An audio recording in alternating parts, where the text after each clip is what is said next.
mbokk yi dalee nag jàmm ci ñaareelu xaaju xibaar yi rawatina ci mi-journée ni ñu leen ko junjee gëstu bés bi nag ñu jagleel ko njàng mbeek jàngale bi yëngu-yëngal amati ci rawatina ba ñu tegee yokk ki nga xam ni moo di professeur Babacar Diop di jàngale ca université Cheikh Anta Diop bu Ndakaaru altine bi ñu génn defoon nañ grève tey jii ñu def togaanu ñaxtu foofee ca université di ko wéyal ba suba ci alxames bi duma ci xuus ba ci sori dama leen di bàyyi ak Moussa Sène mi ñu defal gëstu bés bi.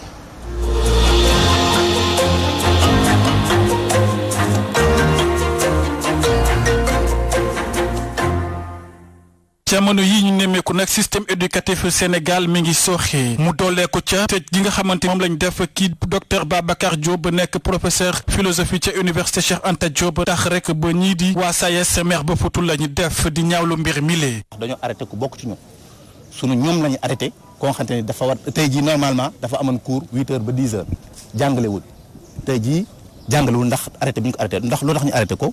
parce que tout simplement dafa demoon manifester pour défendre intérêt peuple bi intérêt population sénégalaise devant hausse courant bi ñu yokk loolu ñun moo ñu indigné en tant que enseignant université ndax Babacar enseignant la ñun la bokk c'est pas n'importe qui koo xamante ni ci dëkk bi la ne mënul génn dëkk bi te état bi xamu ko sauf mu am défaillance dans le système étatique parce que bala muy génn dëkk bi day am autorisation de sortie du territoire ñu xëy ni ko comme un délinquant jaayul drogue sàccul tuxul yamba defarul faux billet te yooyu yëpp ngi fi. SADEF du ci des ginnaaw ndax rek mi ngi wane naqaram di ñaawlu li nga xamante ni moom la gouvernement bu Sénégal def tey jàppale yenn syndicat d'enseignants yi ci xeex mile. waa dañuy am naqar ak tiis di condamner li ñu jàpp professeur Babacar Diop ak ñi mu àndaloon ci marche bi ñu doon def dañu jàpp ne place su professeur nekkul prison mais c'est amphithéâtre la parce que aujourd'hui étudiant bi ñu ngi koy xaar dafa war a dem jàngale ji donc jàpp naa ne tey ji lii ñu def ñu xañ ko droit boobu mu doon organiser parce que la constitution sénégalaise notamment dans son article 25 alinéa 5 moom moo consacré loolu yépp te comme constitution moo permettre nit ñi ñu organiser des marches travailleurs yi ak nit ñi ku kontaanul nga manifester. bi le maire sax bàyyiwul ginnaaw ñi nga xamante ni ñooy ndongo yu fare ci université Cheikh Anta Diop bu Dakar ñoom nag génn nañ wone seen nakar ginnaaw bu gouvernement bi defee jëf ji ni mel. dañoo ñëwoon tey pour défendre sunu professeur Babacar Diop nekk professeur fac lettres département philosophie ak étudiants yoo xam ne suñu naataangoo leen ñi nekk anglais ñi nekk FASEC ñi nekk fac droit ñu jàpp leen te jàpp bi leen jàpp comme ni ko Saliou waxee tegul fenn si yoon. ndax am nañ droit def marche ñoom ay citoyen lañ ci réew mi leen bokk. yi leen ndongo fare ca université Cheikh Anta Diop ak yenn syndicat d'enseignants yi li ñu bëgg rek kii di docteur Babacar Diop ñu daal di koy bàyyi ci nu mu gën a gaawee. nañu waxal nag xam ne réew mi Sénégal ko moom moomu ko dañ koo fal te buñ ko falee dañ ko am luñ ko yaakaar nag moom bu ko mënee salfaañee nag ci étudiants yi professeur lay tàmbalee wàcc ba si coût social bi gën a tuuti muy suñuy parents yi nekk village pare nan nag fépp pour Sénégal pour paralyser lépp li fi xam moo fi am. université cours doo defee amati fi ak libéré mu leen loolu moom lay leer. duñu ay baadool ay borom xam-xam lañu xam nañ li ñuy def ñoom ñoo fi nekk ñëpp genn wàll gi fii lañ jaar fii lañ leen jàngal bu ñu xëyee tey duñu bafoué di ñu jàpp comme ab baadool dañu tax traité n'importe comment loolu duñ ko nungu tey duñ ko nungu ëllëg te bu soobee yàlla lu mu laaj pour suñu statut ñu delloo ñu jox ñu suñu gëdd ci dëkk bi parce que loolu lañ comprendre dëkk bi finalement ku yuuxul duñ la jox sa gëdd. ñi ngi glissé wu de la démocratie vers la dictature te bu ñu seetaanee régime dictature lañ jëm ëllëg ku jóg wax ñu dóor la ku wax grève ñu jàpp la tëj jàpp naa ne na ñëpp mànkoo xeex lii parce que forfaiture la te musiba lay jur te musiba baaxul ci réew mi. syndicat d'enseignants yi ak étudiants yi fare ca université ñoom nag ñu ngi artu gouvernement bi mu jël ay matuwaayam ndax li ni mel dees nañ ko bàyyi ginnaaw muy sooxat système éducatif bu Sénégal ndax ay problème kese la te gouvernement bi àdduwu ci mu yokk góom gi te war ko faj.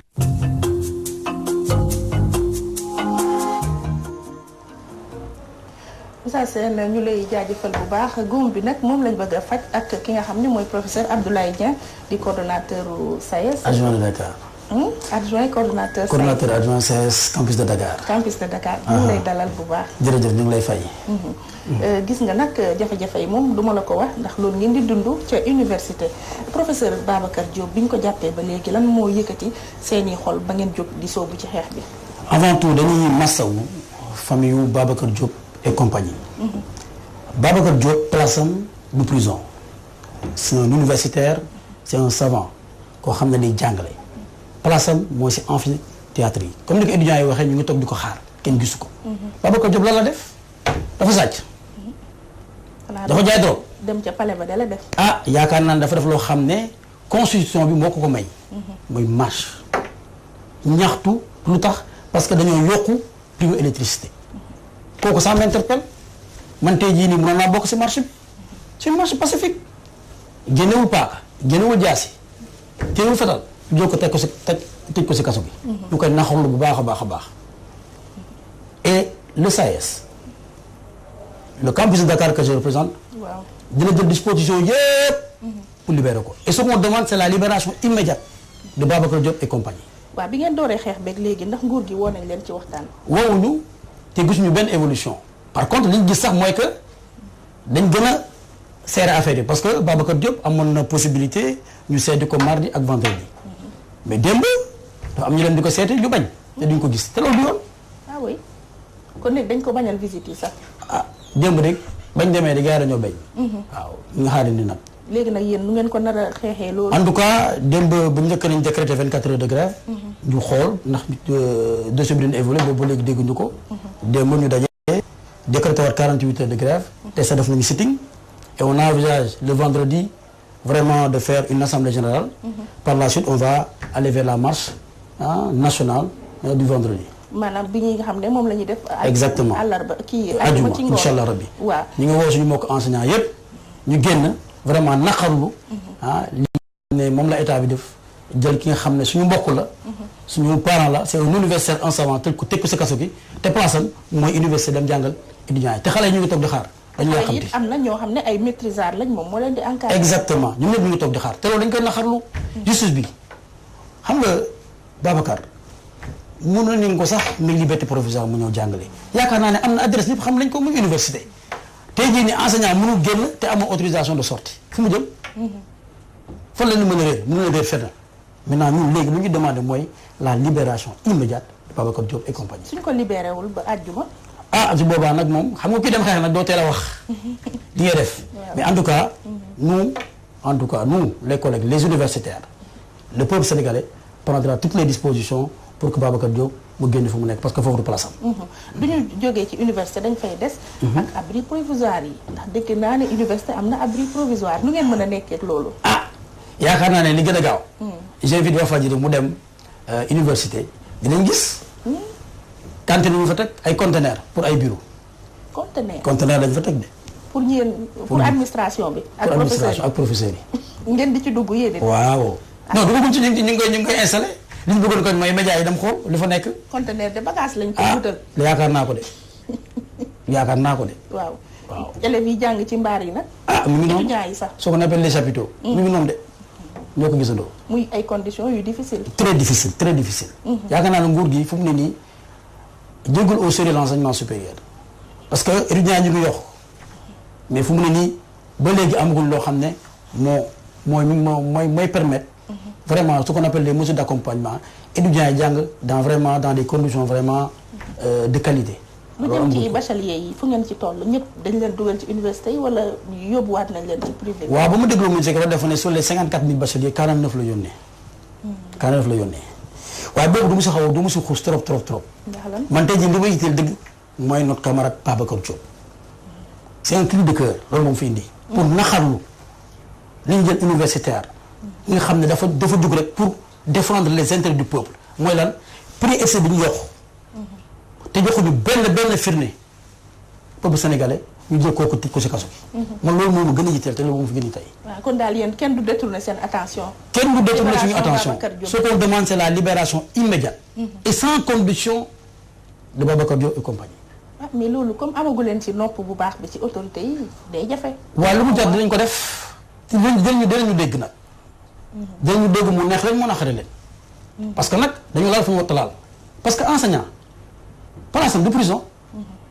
enseignant place am mooy université c'est amphithéâtre mu jàngale. te nag buñ yaakaar ne enseignant amul droit wax xalaatam enseignant am na droit wax xalaatam. suñu jàppee ne vraiment dañu laal foo xam ne war ñu ko laal am nañ droit ñaxtu ko. waaw mais am nañ tam ñu naan loolu ba mu koy def du ci cadre enseignement la ko defee. loolu dégg nañ ko. waaw moo tax c'est pas dans un cadre politique. parce que ñu demuñu sur la bannière politique c'est une marche pacifique woo ñëpp ñi nga xam ne dañuy naxarlu li tax ñu yokk prix électricité bi comme Babacar Diop dafa dem en tant que universitaire en tant que représentant du peuple sénégalais jàpp ko ne ko tëj ko sa kaso bi te loolu ñu ngi koy naxarlu bu baax a baax. mais topp leen ko woon de ba muy def keroog marche bi. maanaam topp ñu ko maanaam gis nga fa woon ay professeurs ak. si am na yeneen am na étudiants yu ñu tëj. waaw am na étudiants yu ñu tëj mais ñooñu yëpp c'est des savants. suñu mbokk lañ tëj de cinq étudiants plus un enseignant docteur Babacar Diop. xeex bi mbaa du yàgg te métti ndax gis nañu ne nguur gi fi nekk moom surtout président Macky moom ay pression moom. lu mu jar dinañ ko def. lu mu jar dinañ ko def. te on est dans toutes les dispositions. waaw yaakaar naa ne ñu ngi si yoon bi. mais pourquoi élargir du leen xeex bi ci yeneen syndicats yi wala yeneen. waaw élargir nañ ko bu baax a baax a baax si si moyen secondaire ba ci. si élargir nañ ko bu baax a baax soo xoolee. lundi bañ defee SIDIC bi département philosophie soo xoolee y avait Abdoulaye Ndoye secrétaire général du CUSEMS y avait aussi le Sud-Est. y avait aussi le Sud-Est ñëpp ñu ngi koy naxarlu. te actuellement ñu ngi def ay jéego. parce que aujourd'hui on a écrit vraiment au niveau international on a porté le combat au niveau international. ci yan cadre ngeen koy. am na ay pétitions gars ñu ngi def ay pétitions. je sais que le Sud-Est aussi a écrit à une confédération internationale di joytu le cas de Babacar Diop. Au niveau interne aussi comme la marche de vendredi on est en train de voir les autres centrales syndicales pour vraiment faire une marche nationale pour Babacar Diop et compagnie. waaw ñu ngi si taxaw bu baax a baax a baax. étudiants yi ñoom front nañ kon ñoom wane nañ fi ñu mënee mais yéen enseignants yi à part grève yi yéen. lan ngeen ñu. waaw baax na li si kanam rawali bët. lu ngeen ñu dencal. li si kanam rawali bët. kii dem xeex kañ doo teel a wax lan li ngay yan am na ngay demee. mais li si kanam rawali bët incha allah rabi suba vendredi incha allah rabi. dinañ tenir assemblée générale. à la suite de ça maintenant incha allah ñu ngi invité médias yëpp ñu ñëw. à la suite de ça maintenant on dégainera toutes les stratégies nécessaires. waaw mais nag dañuy demaat ci leneen extrapoler un peu. muy lu jëm ci yokkute salaire yi privé bi moom ñoom ubbi nañ baal bi def nañu ay augmentation yu ñu nam appliqué dès 2020. waaw loolu yéen ci fonction publique bi nag. loolu du ma si wax kooku dama koy bàyyi privé bi man tey jii nii moom li ma yitteel dëggantaan Ndiaye mooy sama camarade suñu mbokk docteur Babacar Diop. et aussi et compagnie ñu mu amaloon ñëpp ñu jël leen tëdd si kaso bi. mais loolu je pense que dañ ci revenir si yeneen. mais nga am occasion jàkkaarloog sénégalais yi yow Babacar Diop rek ngay wax. non parce que tey jii loolu mooy actualité bi du ma nangu dévier si benn loolu mooy actualité bi. l' actualité actuellement c' est la libération immédiate et sans condition de Babacar Diop et compagnie. au cas où ñu gën a corsé nag li nga xam ne mooy ay conditions d' incarcération am. condition non. comme dañ koy bañal visite. amaana leneen la. dégg naa ne sax bon changé nañ ko chambre je pense que ñu ngi dégg petit à petit comme li ma wax rek. xam nga sooy xeex moom doo teel a wax. ay conditions am gënoon na difficile. yaakaar naa ko de am na yoo xam ne nag kenn du ko wax mais en tout cas li ñu mën a wax mooy que incha allah rabbi tous les universitaires sont derrière Babacar Diop et compagnie te lépp lu ci war. lépp lu ci war pour ñu génne ko dinañ ko def. on mènera la bataille jusqu'au bout. maanaam Dakar Saint-Louis Thiès Ziguinchor. tout le monde on va associer tout le monde et d'ailleurs même soo xoolee le lundi c'est tous les universitaires du Sénégal qui étaient en grève. et aujourd'hui bien vrai que c'est bien vrai que c'est Babacar Diop il est de Dakar mais c'est un universitaire. c'est un universitaire il est de Thiès il est de partout. voilà. tey jii li ngeen def nag ndax yeneen université yi topp nañ leen si. waaw tey Dakar moo décrété 48 heures. waaw mais incha allah suba li ñu bëggoon mooy ñëpp. tenir ñu tenir ay assemblée ci campus yëpp. waaw incha allah ñu ngi ci waxtaan. ñu ngi ci waxtaan ñu ngi ci waxtaan bu baax a baax. ñu wéy ba tey ci mi-journée bi jokkoo ak ki nga xam ni mooy Abdoulaye Fane jiite Union nationale des parents d'élèves et étudiants moom nag nee na ànd naag jàngalekat yi ci li ñuy grève moo tax soññu na nguur gi ngir mu jëfee bépp kàddu boo xam ne amal na ko ak ñi nga xam ne ñoo di jàngalekat yi ci bu mu jokkoo bi xooxaan ndong la ko waxtaanal. Abdoulaye Fane maa ngi lay nuyu. waaw ñu ngi lay sant. monsieur Fane ñu gis ni ñi di waa CUSEMS ak waa SAEMS soobu nañ ci ab grève doore ko tey jii ak ëllëg en tant que association des parents d'élèves ana naka ngeen gisee situation bi ni mel. ñu bett ñu ndaxte daanaka mbir mi nuyoo woon na daaw kon fay ko te aussi occasion la pour ñu gërëm vraiment syndicat enseignants yi parce que daaw dañ nekkoon ci xaw élection te ñoom ñu dal di teg lépp te mbir mi dal di ñu dal di la wax di décembre. Cependant li am solo mooy juróomi fan ci weeru novembre bi ci sant déposé woon na préavis bi lan na lu dul yëg ni mais bu fekkee ne tooguñu waxtaan ci table dinañu mën a dem grève c'est-à-dire que depuis le 5 novembre tey je crois ni ñu ne 11 décembre li gënoon mooy gouvernement bi dañu leen woo rapidement ñu jéem a toogal di waxaan jéem a seet ni ñu saafara mbir mi am na nag ay poñ yoo xam ne waxoon nañ ko te ba naam gouvernement am na effort yu bari yoo xam ne def na ko mais nag am na ñu def lenn li ñu si dégg fan yi moom mooy campagne yi nga xam ne yi waroon nañ ko jox jàngalekat yi ñi nga xam ne ñoom ñoo doon dem di surveiller examen yi te li ci gën a doy waar mooy premier ministre bi fi nekkoon njiitu jëwriñ bi di ko wax Mamadou Boun Abdallah Dionne waxoon na benn rencontre le 30 avril 2018 que ne loolu moom defoon ni dootul amat le 30 avril bi si weer wu def dinañu régler loolu de manière définitive moo tax ñun ndokteel la ci ñun ñu toogee ba tey le 11 décembre loolu réglé wuñu ko aussi dañu ci ànd foofu moom ci vraiment enseignants yi parce que honnêtement moom moo jël élection ana lan moo war a doon nag taxawaayu état wu Sénégal ngir saafara jafe-jafe yi ni mel. li ñu xaar ci gouvernement bi daal moom mooy li ñu gaaw nañu ko ñi nga xam ne ñoom ñoo ñaan ko mbir mi ñu dal di toog ñu dal di waxtaan waaye li gën a urgent daal moom mooy partie prenante yi particulièrement ministère des finances fonction publique yi moom la ñu gën a wax ndaxte dossiers yu bari yoo xam ne dañ koy jooytu foofu lay tàgge donc ñooñu bu ñu leen woo dañu dal di leeral mbir mi dina mën a permettre véritablement ñu mën a am consensus boo xam ne ni dinañu fexe ba ren année scolaire dal di jaar ci anam yi nga xam ne moom lañu képp ci Sénégal yi bëgg loolu daal moom mooy suñu mbir ñu dina def. Abdoulaye Fane rédaction bu Walfadjri mu ngi lay jaajëfal bu baax. waaw jërëjëf yal na yàlla wér.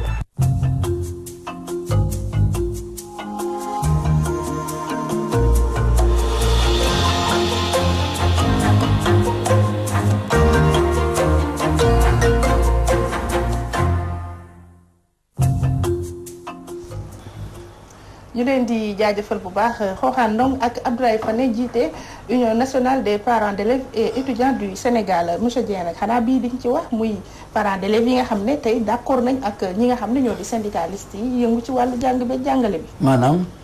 ci li ñu leen di appuyer jàpp ni nguur gi moo jëfeewul lu jëm ci accords yi. bon parents d'élèves ils ont toujours derrière les syndicats. parce que ñoom je pense que li ñu gën a yitteel. mooy seen nekk nu ay doom. te loolu vraiment dañ koy magnifier bu baax a baax a baax. te doo ci sori. te du ma si sori. Babacar Diop rek. man maa am problème tey waaw tey am nga problème tey kañ moom. tey moom am naa jafe-jafe moom mooy vraiment. Babacar Diop. vraiment di ko naxool parce que non dafa metti aujourd'hui mais famille am ay doomam mu ngi nekkee ci ni koo xam ne deful dara. jaayul drogue sàccu tojoo yore pistolet nga jël ko teg ko si kaso gi loolu dafa metti te ñun la ñu laal universitaires yi. dafa metti dañu jàpp ne nag dafa joxar bi président ndax bëggoon a dugg ci palais bi. ci waaw loolu waxu nit ñi rek touché politiciens yi mënoo leen tere ñu wax. ñi ko jàpp. waaw nous touché nous les universitaires on mène un combat de principe c'est la liberté quand tu viens à l'université c'est la contradiction des idées c'est la liberté d'expression. Babacar Diop nag moom dafa wane na xaram rek ci tax ñu yokk le prix de l'électricité loolu rek la wane. waaye mbooloo bu bari soutenir ko ci ndax keroog ba ñuy marche moom li ñu gis ci caméra yi. mëtuñ feesaluñ jàng. loolu ngeen yaakaar rek waaye bii di ñëw dañ bàyyi ba vendredi incha allah rabi su neex suñu borom. voilà rapport de force moom suñ ko bëggee am dañ bàyyi ba vendredi incha allah rabi su neex suñu en tout cas les universitaires ñun ñëpp dinañ mobiliser wu dinañ dem ci marché bi te dinañ wane suñu naxar.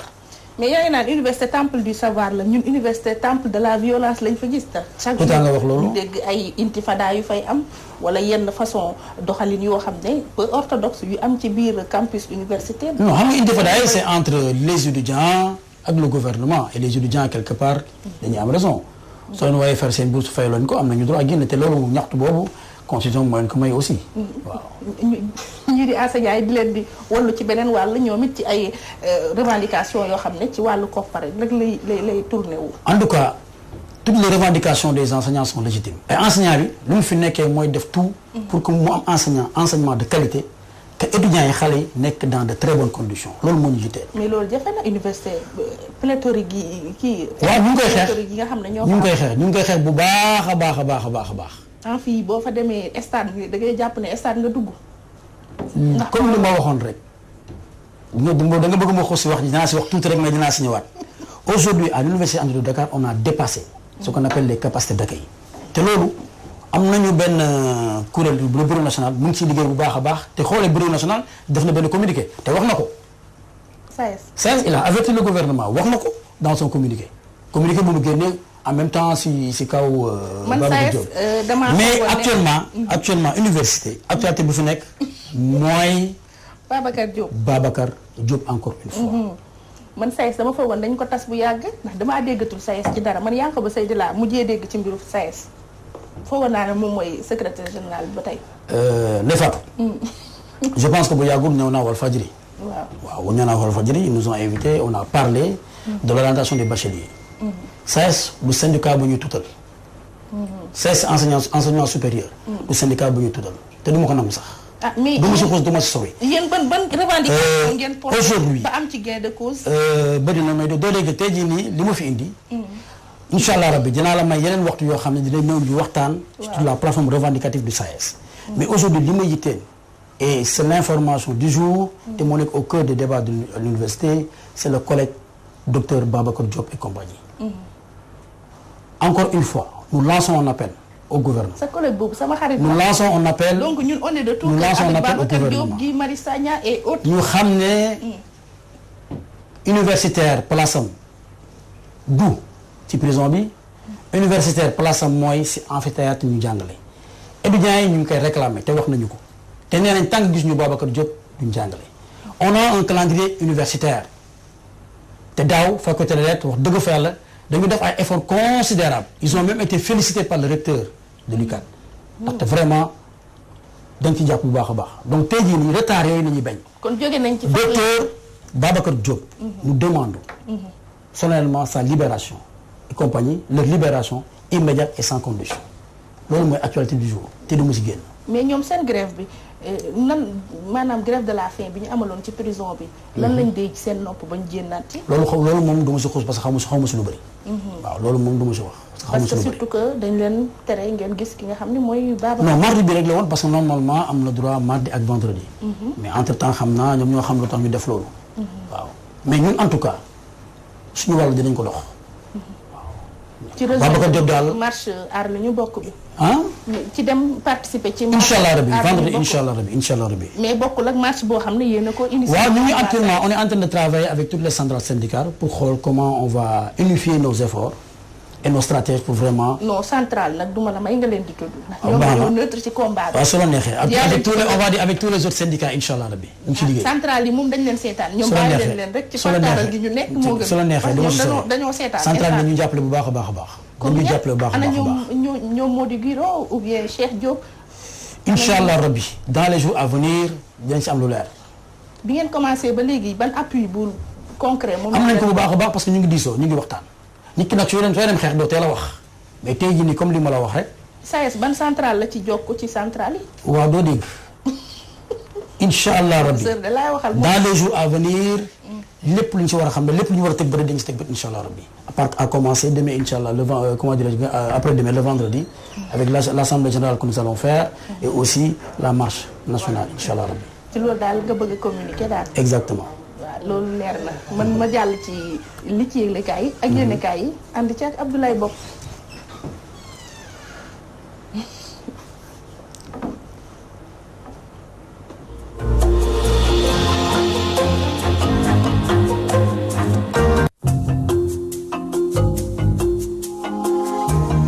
dal leen ak jàmm Walf Quotidien xëy di ñu xam leeg tolluwaay nguurug Macky Sall ma ñu ne mu ngi ci pression gu métti gannaaw ñaxtu yi bawoo fu ne yéen cabinet tëjum Guy Marius Sagna ak docteur Babacar Diop ak ñam ca àndal bokk na ci li taral jafe-jafe yi ay jàngalekat jóg di ñaxtu étudiants yi feelu leen wàcc ci mbedd mi ay kuréelu syndicat jóg ne déet ne lànk la ñu def ne duñu ànd benn yoon ci yokkute gi am ci njëgu courant bi ba ci kuréel yi boot ñi saytu ak yelleefu doomi aadama jot nañ fee ñaxtu ngir mettitlu nañu salfañe ak yelleefu doomi aadama ci nguur gilee Walf Quotidien yi la ñaxtu doon lu tàng jëpp ci ndoddu nguur gi Tribune front social bi fas yéene leen feelu ne daañu amal yëngu-yëngal daañu amal doxum ñaxtu niki ajuma ji ñu jëm fukki fan ak ñetti ci weeru décembre gi ñu ne ngir mettitlu li xew ci nguur gi ba ci yokkuteb njëgu courant bi yéene cabinet boo moyul ci googu leen ndaje mbooloo mu takku du fa ne ndax bari na ci ay sénégalais yu dëkkee di ñaxtu saay su ne am lu leen metti lool waaye du leen jaral ñu wàcc ci mbedd mi wala amal tendeefalu ñaxtu tax Omar Faye njiital leeral askan wi ay kàddoom ci Tribune ne jot na askanu Sénégal génn ñaxtu ndax lu muy néew soxla nañu lu toll ci 1 million doomu aadama yu wàcc ci mbedd mi ngir woon nguur gi ne kontaanuñu benn yoon ci yokkuteb njëgu courant bi rawatina tegum loxo Guy Marius Sagna ak docteur Babacar Diop ak ñamu fegool ca kaso ba te jógoon ñaxtu fan yi ñu weesu ci njëgu courant bi ay kàddoom ci tribune Omar Faye njiital leeral askan wi ne ci waxtu yi ñu toll ne Sénégal a ngi dundu Ebola économique maanaam Sénégal koom-koom gee feebar koom-koom gee nasax ci biir yéen a di 24 heures njiital forum du justiciable di Babacar Ba xëy di leerlu ci juróomi milliards ya ñu ne moom la nguur gi yëkkati jagleel ko ab haut fonctionnaire doon lu jaaxal lool Babacar Ba mi xam le ne yooyu le koppar ana lu ko tax a jóg ana lu ko waral ne jot na nguurug Sénégal mun cee gindi askan wi ne na ci yoon béy waaram réew mi quotidien di ñu xamal ne gannaaw semaine lem gu ñu du mooyo lekk ak naan moom Guy Marius Sagna ak docteur Babacar Diop ak ñamu fegool ca kaso ba démb la ñuy soog a dakkal seen xiifalu ñaxtu ana lu ko waral seen avocat di maître Moussa Sarr jot na ko leeral ci biir yéenekaay bi di Source A avocat bi xam le ne la ko sooke bokk na ci càkkuteefu juróomi kuréel yoo xamante ne ca la Guy Marius Sagna bokk ñoo ne jot na gaay bàyyi seen xiifalu ñaxtu ca la maître Moussa Sarr diisoog Guy Marius Sagna ak ñam ca feggool ba ñu nangoo tàqali ko xiifal te feggoog bool yi leneen lu mu jot a leeral ci biir yéenekaay bi di Source A moom maître Moussa Sarr ndax Guy Marius Sagna ak ñam ca jàppandool lu toll ci juróom benn ci ñoom lottoon nañu lool ku mel ni Malick Mbaye ak Pape Abdoulaye Touré ba tey seen wér-gu-yaram demeegu ni ana na mu demee démb ci assemblée nationale ma xëy dalal jawri ngi ñu denk wàllu njàng meek njàngale mi di Mamadou Talla tax député Déthié Fall daal di yëkkati ay kàddoom ci biir yéenekaay bi xam le ne jafe-jafe njàng meek njàngale mi ci Sénégal kenn waralu ko kudul nguuruk Macky Sall Déthié Fall yokku ca ne njàng mi mu ngi ci coono gu metti ndax nguur gee sàmmontewul ak ay digéem député bu réew mi ne jot nañu yokkaat li mu jàngalekat yi ci l'école yi bokk na ca dooleel lii di école publique rawatina saafara lii di prêt DMC yi député Pape Songué Diouf bu Ngeekoox jot koo feelu daal di sàkku ci nguur gi ngir ñu dugal lii di njàngaleem diine ci école yi yéenekaay bi di Le Quotidien di ñu xibaar ne cadeau fin d'année bangoog te mu ñeel liggéeykat yi ne ci privé bi seen payoor fas yéene yokku ci ndorteel atum 2020 bu ñu sukkandiko ci patronat bi ne téeméer boo jël daan ca yokk lu tolloog juróomi dërëm jàpp ñetti dërëm bu dee yéenekaay bi di Le Soleil xëy di ñu xaymaal njuree fi tukkee ci industrie extractive ci atum 2018 gi ñu weesu jot nañ ko xayma toll na ci téeméeri milliards ak ñaar fukk ak ñaar yéenekaay bi di critique ne toll na ci juróomi weer gannaaw bu mu génnee àddina moom ndem si yàlla Ousmane Tanor Dieng waaye fës na ba tey ci ndajeb au conseil des collectivités territoriales ci njiital Aminata Mbengue Ndiaye mi jot a sargal jaajëfal rawatina ñaanal ndem si yàlla Ousmane Tanor Dieng maître Ousmane Seye ci biir yéenekaay bi ne neexul ba neexul waaye Sénégal ñàkk na kàngam waa Grand Place ne Ousmane Tanor Dieng mile dootuñ ko fàtte ci réew mi rawatina ca au conseil des collectivités territoriales jot nañ ko sargal démb ci biir yéenekaay bi di Les Échos Aminata Mbengue Ndiaye jot na rafetlu taxawaay ak liggéeyu ndem si yàlla Ousmane Tanor Dieng ne neexut a wutu maître Ousmane Seye ne Tanor ku xereñoon la ku déggu woon la Issa Thiaw Laye ci Les Échos ne Ousmane Tanor Dieng dem na waaye jógu fi yéenekaay bi di L'Exclusif ne yemook sànnante kàddu tar lool ci diggante Moustapha Cissé Lo ak Yakham Mbaye mi jot a xamal askan wi yàggut ne kii di Moustapha Cissé Lo dingat nguuruk Macky Sall waru ko ndax yàggul dara jot naa ceeru lu tolloog juróom benn marché yu jëm ci engrais jiw L'Exclusif ne yooyu le kàddu te tukkee ci Yakham Mbaye doon lu metti lool doom ja di Junior Cissé Lo mi soppi ci saa si turu Yakham Mbaye ne Xamadi Mbaye la koy bëgg di wooye du royukaay ci mim réew lam ko xamal wax na ko yéenekaay bi di L'Observateur ne lu jëm ci camp Sékou Mbalo bu Ndakaaru ne lu toll ci ñaari téeméer ak juróom fukk njabootu policier ña nga fa waaye seen xel dalatul benn yoon nelawatuñu ba yandoor gannaaw bu ñu jotee kayit guy wone ne war nañ faa jóge ci lu gaaw ci biir yéenekaay bi yooyu la njaboot njortu ne dañ leen faa bëgg a jëlee samp fa ab société chinoise yooyu la njabootu policier ca camp Sékou Mbalo kontaanuñu benn yoon ci doxalinu nguur gi yéenekaay bi di Libération ne lu bees feeñati na ci dossier Seydina Fall Bougazeli ma ñu toppee mbirum faux billet yéenekaay bi ne ci ab clé USB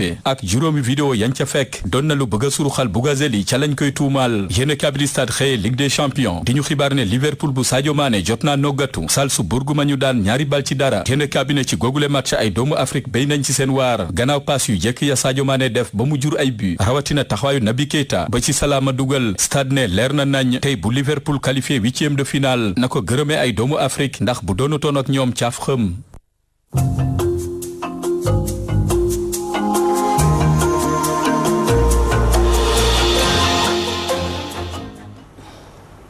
Abdoulaye boobu ñu lay jaajëfal professeur Abdoulaye Dieng ñu jaajëfal la. ñu ngi lay gërëm ñu ngi lay sant si opportunité bi ñu may ñu mën a wax si kaawu notre collègue docteur Babacar Diop et compagnie. moom nga ubbee moom nga tëjee.